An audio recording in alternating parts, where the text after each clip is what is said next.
भारत और ईरान के बीच मजबूत होते रिश्तों से बढ़ सकती है कुछ हुकूमतों की बेचैनी। भारतीय राजदूत के बयान से व्यापारियों के चेहरे खिले। तेहरान में भारत के राजदूत ने कहा है कि ईरान और भारत एशिया की दो महान सभ्यताओं के चेहरे हैं। दोनों देशों के बीच कारोबार और कारोबारी ताल्लुकात सदियों से आज तक जारी हैं। समाचार एजेंसी इरना की रिपोर्ट के मुताबिक तेहरान में भारत के राजदूत गड्डम धर्मेंद्र ने ईरान के हुर्मुज़गान प्रांत की यात्रा पर ईरान के सबसे बड़े कमर्शियल पोर्ट के मुख्तलिफ हिस्सों का दौरा किया और समुद्री कारोबार में शहीद रजाई बंदरगाह के अहम किरदार को मानते हुए कहा कि हमें यकीन है कि शहीद रजाई पोर्ट अपनी मजबूत स्ट्रेटजिक लोकेशन के साथ उत्तर दक्षिण कॉरिडोर के बीच इंटरनेशनल ट्रांजिट को मजबूत कर सकता है। भारतीय राजदूत ने ईरान और भारत के बीच समुद्री व्यापार के बढ़ने का जिक्र करते हुए कहा कि भारत लंबे समय से चाबहार पोर्ट में एक्टिव है, ख़ास तौर से अवामी सामान और जनरल कार्गो की फील्ड में। ज़्यादा तादाद में गेहूं और चीनी ले जाने वाले शिप्स इस बंदरगाह में डॉक किए गए हैं। भारतीय राजदूत ने ईरान और भारत की पॉलिटिकल और व्यापारिक स्थिति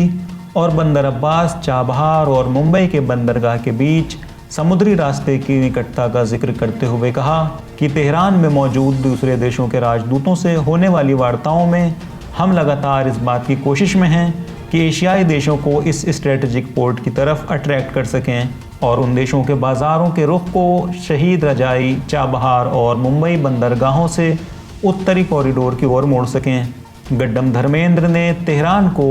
नई दिल्ली का भरोसेमंद साझेदार बताते हुए कहा है कि भारत और ईरान इलाकाई और अंतर्राष्ट्रीय स्तर पर आर्थिक रूप से स्ट्रेटजिक पार्टनर हो सकते हैं और हमारी कोशिश रहती है कि हम ईरान के साथ अपने कारोबारी रिश्तों को मजबूती के साथ बढ़ावा दें और हर कोशिश उसे जारी रखें। मालूम रहे कि भारत के राजदूत गड्डम धर्मेंद्र ने कुछ वक्त पहले ईरान के खिलाफ अमेरिका की पाबंदियों और तेहरान नई दिल्ली पर उसके असर के बारे में कहा था